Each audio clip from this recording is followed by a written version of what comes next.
Hi! For today's video, ipapakita ko sa inyo yung ating 1-year Vaser arm liposuction review. So, yan. Ganyan yung ating arm ngayon. So, ganyan siya.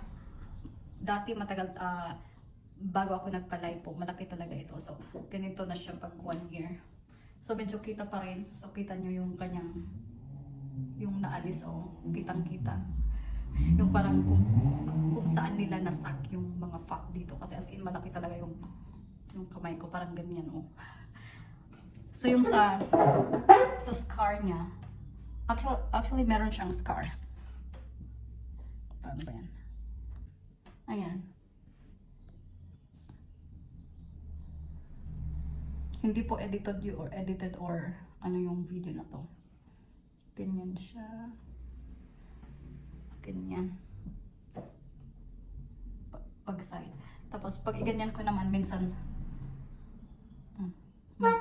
malinis siya in fairness, pero kita talaga.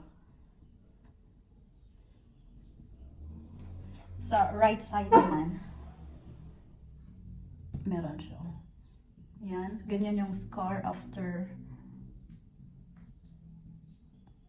a year. Kasi dalawa. Yan, tsaka yan. So, ganyan siya. Pero at least nakaka-sleeveless na ako ngayon. Dati, as in, sobrang laki pa yan. So, medyo nabawasan siya. Ayun.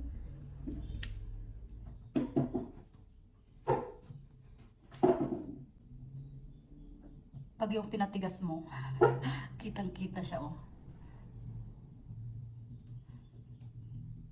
Pero malinis. Yun lang, may scar pa rin.